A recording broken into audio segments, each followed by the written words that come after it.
GK all क्लैक्स में एक बार फिर से आपका स्वागत है। दोस्तों आज हम 10 से 13 सितंबर 2023 के इम्पोर्टेंट करंट अफेयर्स के बारे में डिस्कस करेंगे। साथ ही कुछ महत्वपूर्ण फैक्ट्स पर भी चर्चा करेंगे। आज की क्लास की पीडीएफ फाइल आपको वीडियो के डिस्क्रिप्शन में मिल जाएगी। पीडीएफ आप हमारे टेलीग्राम ग्रुप से भी डाउनलोड कर सकते हैं। टेलीग्राम ग्रुप का लिंक मैंने डिस्क्रिप्शन में दे दिया है, वहाँ पर आपको सभी पीडीएफ एक साथ मिल जाएंगी। तो वीडियो को एंड तक और बहुत ही ध्यान से देखिए। वीडियो के एंड में जनरल साइंस का एक क्वेश्चन आपसे पूछूंगा जिसका आंसर आप कमेंट सेक्शन में दे सकते हैं। डेली करंट अफेयर्स वीडियो देखने के लिए जीके ऑल क्लैक्स को सब्सक्राइब करें। तो चलिए शुरू करते हैं।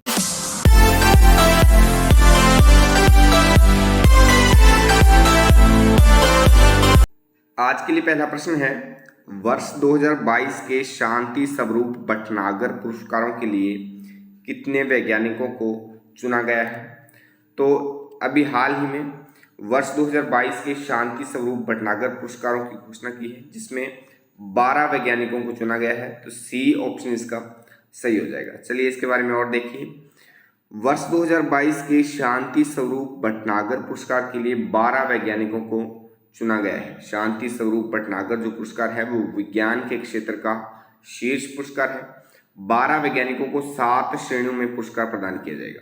डॉक्टर NCSIR के महानिदेशक कैलेस सेल्वी ने केंद्रीय विज्ञान और प्रौद्योगिकी मंत्री डॉक्टर जितेंद्र सिंह की उपस्थिति में वर्ष 2022 के पुरस्कारों की घोषणा की है। CSIR के पहले निदेशक शांति स्वरूप भटनागर के नाम पर यह पुरस्कार 7 वैज्ञानिक विषयों भौतिकी, जीव विज्ञान, इंजीनियरिंग, गणित, चिकित्सा, रसायन विज्ञान और पृथ्वी विज्ञान में दिए जाते हैं। तो इस प्रश्न से इतनी सी जानकारी आप ध्यान में रखेंगे।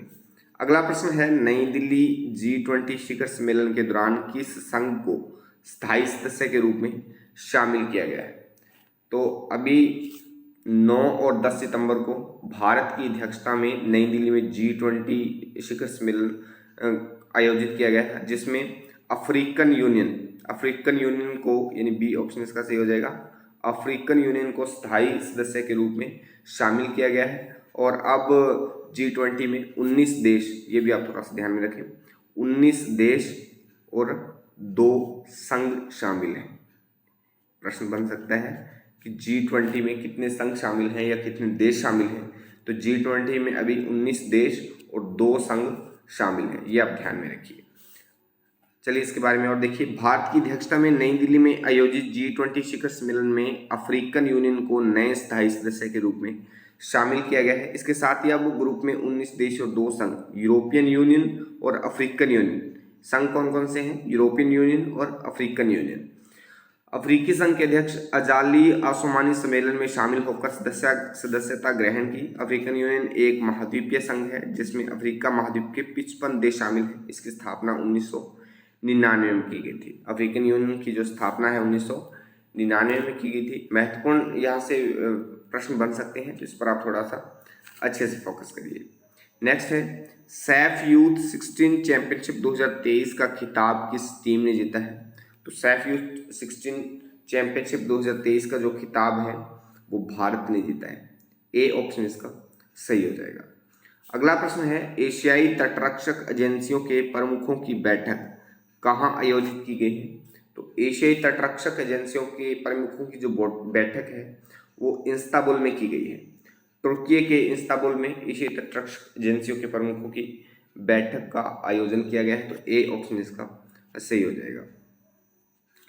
नेक्स्ट है, दुनिया के सबसे ऊंचे फाइटर एयरफील्ड का विकास कहाँ किया जा रहा है? तो दुनिया के जो सबसे ऊंचे फाइटर एयरफील्ड का जो विकास है वो जम्मू कश्मीर के लद्दाख में किया जाए, यानी डी ऑप्शन इसका सही है। भारत के लद्दाख में दुनिया के सबसे ऊंचे फाइटर एयरफील्ड का विकास हो रहा है, तो डी ऑप्शन इसका सही हो जाएगा। चलिए इसके बारे में और देखिए। भारत लद्दाख के न्योमा में दुनिया का सबसे ऊंचा फाइटर एयरफील्ड बना रहा है। बॉर्डर रोड ऑर्गेनाइजेशन द्वारा तैयार किया जा रहा यह एयरफील्ड पूर्वी लद्दाख में स्थित है, जो चीन के मुकाबले के लिए एक महत्वपूर्ण लोकेशन है। इस प्रोजेक्ट को 218 करोड़ रुपए की लागत से तैयार किया जाएगा। रक्षा मंत्री राजनाथ सिंह ने जम्मू के सांबा में 90 से अधिक इंफ्रास्ट्रक्चर प्रोजेक्ट की शुरुआत की है। तो इस प्रश्न से इतनी सी जानकारी आप ध्यान में रखिए। तस्वीर आप यहाँ पर देख पा रहे हैं। तस्वीर अगर आप देखते हैं तो फैक्ट्स हमें आसानी से याद होते हैं, क्योंकि फैक्ट के साथ अगर आप तस्वीर देखते हैं तो फैक्ट में जो है डिटेल है, मैटर है, वो हमें आसानी से याद हो जाएगा। तस्वीर आप थोड़ा अच्छे से फोकस किया करिए। अगला प्रश्न है, नई दिल्ली G20 शिखर सम्मेलन के दौरान भारत ने G20 की अध्यक्षता किस देश को सौंपी है? तो अभी 9 और 10 सितंबर को भारत ने G20 की अध्यक्षता की है, और इसके बाद अभी भारत ने ब्राजील को वर्ष 2024 के लिए G20 की अध्यक्षता सौंप दी है। इससे पहले भारत ने इंडोनेशिया से अध्यक्षता ग्रहण की थी, ये आप थोड़ा सा ध्यान रखें। इंडोनेशिया से अध्यक्षता ग्रहण की थी, और अभी ब्राजील को ये अध्यक्षता सौंप दी है। नेक्स्ट है, नई दिल्ली में 1 वीक 1 लैब प्रोग्राम को किसने लॉन्च किया है? नई दिल्ली में 1 वीक 1 लैब प्रोग्राम को किसने लॉन्च किया है? तो अभी हाल ही में डॉक्टर जितेंद्र सिंह ने नई दिल्ली में 1 वीक 1 लैब प्रोग्राम को लॉन्च किया है। तो सी ऑप्शन इसका सही हो जाएगा। चलिए इसके बारे में और देखिए। विज्ञान और प्रौद्योगिकी मंत्री डॉक्टर जितेंद्र सिंह ने नई दिल्ली में 1 वीक 1 लैब कार्यक्रम लॉन्च किया है। इस प्रोग्राम के तहत देश भर में फैले 37 वैज्ञानिक और औद्योगिकी अनुसंधान परिषद प्रयोगशालाओं की उपलब्धियों का प्रदर्शन किया जाएगा। तो इस प्रश्न से भी इतनी सी जानकारी आप ध्यान में रखेंगे।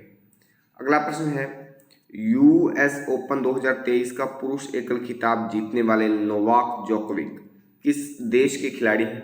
तो नोवाक जोकोविच जो हैं वो सर्बिया के खिलाड़ी हैं, यानी ए ऑप्शन इसका सही हो जाएगा। नोवाक जोकोविच ने यूएस ओपन 2023 का पुरुष एकल खिताब जीता है, जो कि सर्बिया के खिलाड़ी हैं। ए ऑप्शन इसका सही हो जाएगा। अगला प्रश्न है, यूएस ओपन 2023 का महिला एकल खिताब किसने जीता है? तो महिला एकल जो खिताब है यूएस ओपन 2023 का, वो कोको गॉफ ने जीता है। सी ऑप्शन इसका सही। पुरुष एकल खिताब नोवाक जोकोविच ने जीता है, और महिला एकल खिताब जो कोको गॉफ ने जीता है। सी ऑप्शन इसका सही हो जाएगा। अगला प्रश्न है, नाबार्ड ने डेटा संचालित इनोवेशन को बढ़ावा देने के लिए किसके साथ समझौता किया है? तो नाबार्ड ने यूएनडीपी इंडिया के साथ डेटा संचालित इनोवेशन को बढ़ावा देने के लिए समझौता किया है। तो डी ऑप्शन इसका सही हो जाएगा। चलिए इस समझौते के बारे में थोड़ा और देखिए। नाबार्ड ने कृषि में डेटा संचालित इनोवेशन को बढ़ावा देने के लिए यूएनडीपी इंडिया के साथ साझेदारी की है। एक संयुक्त बयान में नाबार्ड और संयुक्त राष्ट्र विकास कार्यक्रम यानी यूएनडीपी ने इसकी घोषणा की है। इसका उद्देश्य ओपन सोर्स डेटा साझा करके छोटे किसानों की आजीविका में सुधार करना है। नाबार्ड भारत में क्षेत्रीय ग्रामीण बैंकों और शीर्ष सहकारी बैंकों के समग्र विनियमन के लिए एक शीर्ष निकाय है, जिसकी स्थापना 1982 में हुई थी। महत्वपूर्ण है, नाबार्ड की स्थापना कब हुई? 1982 में। तो इस प्रश्न से भी इतनी सी जानकारी आप ध्यान में रखिए। नेक्स्ट है, जेसीबी साहित्य पुरस्कार 2023 की लॉन्ग लिस्ट में कितने लेखक शामिल हैं? तो जेसीबी साहित्य पुरस्कार 2023 के लिए 10 लेखकों को चुना गया है। सी ऑप्शन इसका सही हो जाएगा। अगला प्रश्न है, वनडे इंटरनेशनल क्रिकेट में किस खिलाड़ी ने सबसे तेज 13,000 रन पूरे किए हैं? तो वनडे इंटरनेशनल क्रिकेट में सबसे तेज 13,000 रन पूरे करने वाले हैं भारत के विराट कोहली। भारतीय कप्तान विराट कोहली ने वनडे इंटरनेशनल क्रिकेट में सबसे तेज 13,000 रन पूरे किए हैं। तो सी ऑप्शन इसका सही हो जाएगा। नेक्स्ट है, एनटीपीसी ग्रीन एनर्जी लिमिटेड ने ग्रीन हाइड्रोजन प्रोजेक्ट के लिए किसके साथ समझौता किया है? तो एनटीपीसी ग्रीन एनर्जी लिमिटेड ने अभी नायरा एनर्जी के साथ समझौता किया है। तो ए ऑप्शन इसका सही हो जाएगा। अगला प्रश्न है, इंडोनेशिया मास्टर्स 2023 में पुरुष एकल का खिताब किस खिलाड़ी ने जीता है? तो पुरुष एकल का जो खिताब है वो किरण जॉर्ज ने जीता है। ए ऑप्शन इसका सही हो जाएगा। किरण जॉर्ज, इंडोनेशिया मास्टर्स 2023 में पुरुष एकल का जो खिताब है वो किरण जॉर्ज ने जीता है। अगला प्रश्न है, वनडे क्रिकेट में 100 विकेट लेने वाले इंग्लैंड के तीसरे स्पिनर कौन है? तो वनडे क्रिकेट में 100 विकेट लेने वाले तीसरे जो स्पिनर हैं इंग्लैंड के वो है मोइन अली। सी ऑप्शन इसका सही हो जाएगा। अगला प्रश्न है, वैश्विक जैव गठबंधन का शुभारंभ किसने किया है? तो वैश्विक जैव गठबंधन का अभी हाल ही में शुभारंभ किया है प्रधानमंत्री नरेंद्र मोदी ने। G20 सम्मेलन 2023 के दौरान 9-10 सितंबर को आयोजित हुआ भारत में, तो उसके दौरान प्रधानमंत्री नरेंद्र मोदी ने वैश्विक जैव गठबंधन 2023 का वैश्विक जैव गठबंधन का शुभारंभ किया है। तो बी ऑप्शन इसका सही हो जाएगा। चलिए इसके बारे में और देखिए। भारतीय प्रधानमंत्री नरेंद्र मोदी ने G20 शिखर सम्मेलन के दौरान वैश्विक जैव ईंधन गठबंधन GBA के गठन की घोषणा की है। गठबंधन में 30 से अधिक देश और अंतर्राष्ट्रीय संगठन शामिल है, जिसका उद्देश्य उभरती अर्थव्यवस्थाओं में जैव ईंधन को अपनाने को बढ़ावा देना और जैव ऊर्जा पहुंच का विस्तार करना है। तो इस प्रश्न से भी इतनी सी जानकारी आप ध्यान में रखेंगे। नेक्स्ट है, किस देश ने पहली बार बास्केटबॉल में विश्व कप जीता है? तो अभी हाल ही में जर्मनी ने पहली बार बास्केटबॉल में विश्व कप जीता है। और किसको हराकर जीता है? सर्बिया को हराकर जीता है। सर्बिया को हराकर जर्मनी ने पहली बार बास्केटबॉल में विश्व कप जीता है। तो डी ऑप्शन इसका सही हो जाएगा। अच्छा, प्रीवियस चैलेंज क्वेश्चन था, किस बल के कारण पृथ्वी सूर्य के चारों ओर चक्कर लगाती है? तो इस क्वेश्चन का राइट आंसर हो जाएगा ऑप्शन सी, गुरुत्वाकर्षण बल के कारण। गुरुत्वाकर्षण बल के कारण पृथ्वी सूर्य के चारों ओर चक्कर लगाती है। तो सी ऑप्शन इसका सही था। आज की वीडियो का चैलेंज क्वेश्चन है, निम्न में से किस तत्व की विद्युत चालकता अधिक होती है? 4 ऑप्शन आपके पास है, लोहा, तांबा, चांदी और जस्ता। इस क्वेश्चन का आंसर आप कमेंट बॉक्स में कमेंट करके जरूर बताइए। वीडियो अच्छी लगी तो वीडियो को लाइक करें, दोस्तों में शेयर करें, और कोई सुझाव या संशोधन के लिए कमेंट बॉक्स में कमेंट जरूर लिखा करिए। जीके और कलेक्शन पर नए हैं तो जीके और कलेक्शन को अभी से सब्सक्राइब कर लें, क्योंकि जीके और कलेक्शन पर आपको डेली करंट अफेयर्स के साथ साथ जीके की अदर वीडियोस भी प्रश्नोत्तरी के माध्यम से मिलती रहती हैं। चलिए कल मिलते हैं इसी समय, तब तक के लिए जय हिंद, जय भारत।